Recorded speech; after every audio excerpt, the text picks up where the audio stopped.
নমস্কার, দূর দূরান্ত যেখান থেকেই দেখছেন সবাইকে আমার অনেক ভালোবাসা।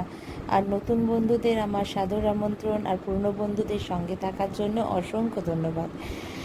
আমি সোনালি কিচেন থেকে বলছি। আজকের রেসিপি হলো চাউমিন।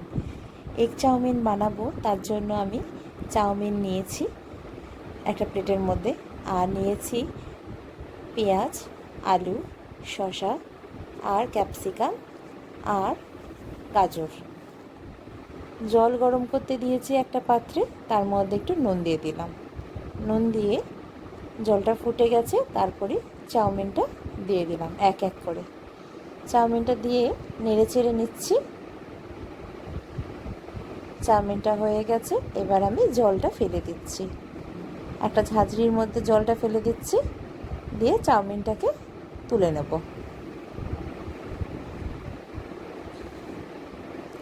ডিম ফাটিয়ে নিচ্ছি, এগ চাউমিন হবে।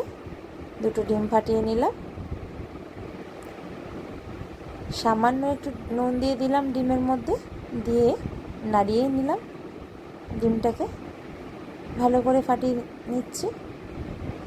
কড়াইতে তেল গরম করতে দিয়েছি, একটু গরম হয়ে গেছে তেল, ডিমটা দিয়ে দিলাম। দিয়ে ভালো করে ডিমটাকে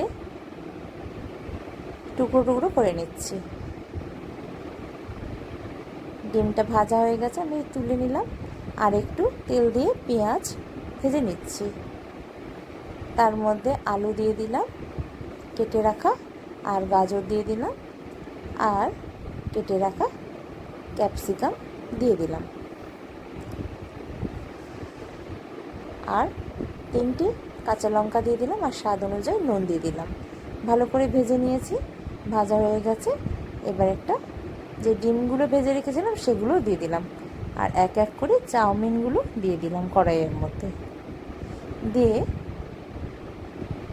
সমস্ত চাউমিনটা দিয়ে দিলাম কড়াইয়ের মধ্যে, দিয়ে ভালো করে মিশিয়ে নিচ্ছি সবজিগুলোর সাথে। ভালো করে মিশিয়ে নিলাম। মিশিয়ে নিলেই আমাদের চাউমিনটা রেডি হয়ে যাবে। মিশিয়ে নিয়েছি, ওপর থেকে আমি সস দিয়ে দিয়েছি, আর কেটে রাখা শসা দিয়ে দিয়েছি। দেখুন, এইভাবে চাউমিন করে আপনারাও বানিয়ে নিন বাড়িতে, খুব সুন্দর খেতে লাগবে। আমার রান্নাটা যদি পছন্দ হয়ে থাকে, একটা লাইক এবং সাবস্ক্রাইব করে থাকবেন, আর পাশে থাকা বেল আইকনটা ক্লিক করে রাখবেন। আমার সমস্ত রেসিপি আপনাদের কাছে পৌঁছে যাবে। আশা করি সবাই ভালো আছেন, সুস্থ আছেন। সকলেই সুস্থ থাকবেন, ভালো থাকবেন, আর আমার সঙ্গে থাকবেন। আর আমার ভিডিও দেখার জন্য অসংখ্য ধন্যবাদ সবাইকে।